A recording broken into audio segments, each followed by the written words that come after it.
Hi, everyone.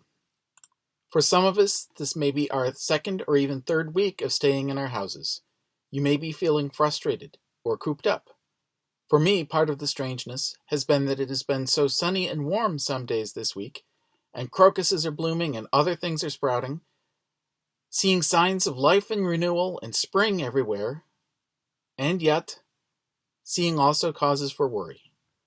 One of the few times I went out of the house this week, even though I went to places where I would see very few people, I found it tiring to be thinking about constantly whether I could touch certain surfaces. And even as we get used to certain aspects of our current situation, keeping physical distance from others, it may still seem strange to many of us. When the college reminded us that we should get anything we might need from our offices for the next 6 weeks, at first I thought, I don't really need to go there. I don't need anything. But then I remembered my plants. I was able to water some of them that will survive okay.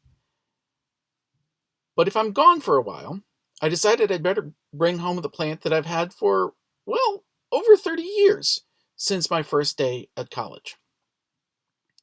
It's just a plant, but it would be really disappointing if something happened to it. Even as the isolation can have a big impact on us, and also in small ways, I think it's important for us to remember that we're not just doing it for ourselves. We're doing it for the sake of those who are vulnerable. There have already been deaths and diagnoses in our community. We're staying home to protect them. I also recognize that staying home has other impacts. Businesses that we're used to visiting are closed. Many people are laid off. Many people are worried about bills.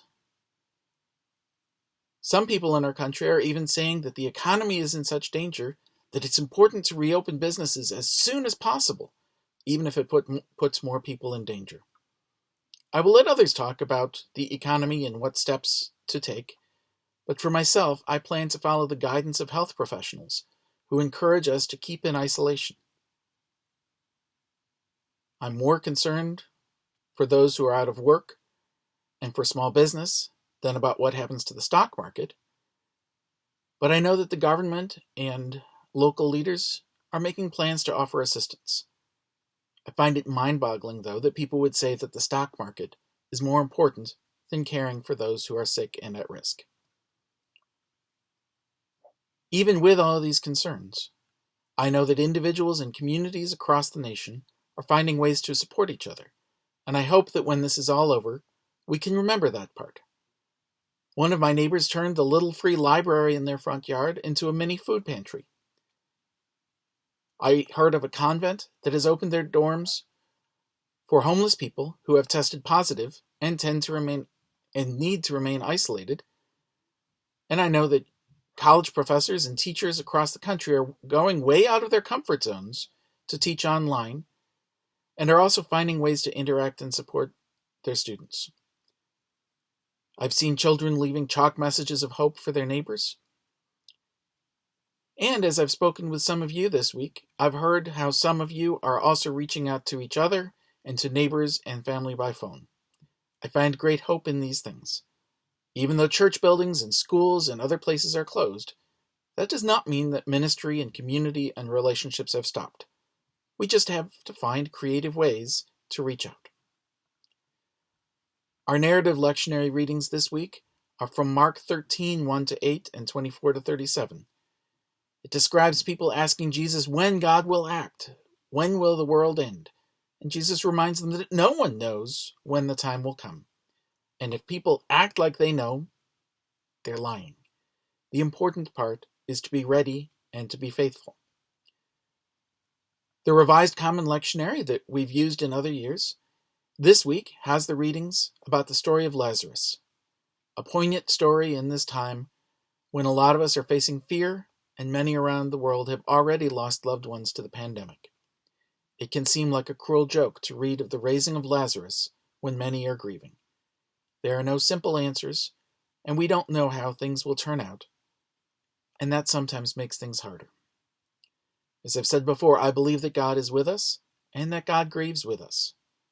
While we wait for a resolution to this crisis, Fear and grief are natural responses, but we don't need to let our fear consume us. We can act in hope and faith and build new forms of community. In the coming weeks, I will try to keep sharing these weekly messages, and I'm also hoping to partner with one of our neighbor congregations that already has online services. I will share more information about that as it becomes available. In the meantime, please keep praying for each other and for our community. And if you wish to send your gifts to the church, the mail is still being delivered, or you can call us and we can help with other options. As always, please reach out to us if you have specific needs or concerns. I'd like to close with a prayer. A rabbi friend of mine, Rabbi Arlene Goldstein Berger, wrote this adaptation of the Misha Berach prayer, a traditional prayer of blessing in the Jewish tradition.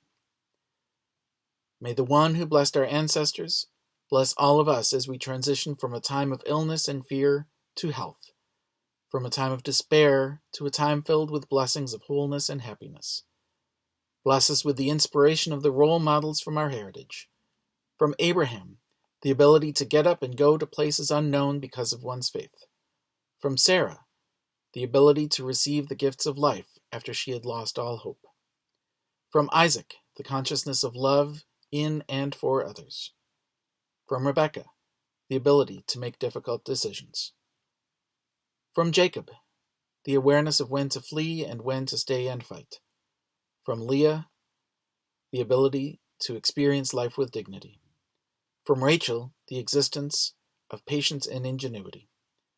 May the Eternal One grant us all years of life and peace, in which we may offer thanks and praise to the faithful and compassionate Healer for many days to come, and let us say Amen. Stay safe and be well, my friends.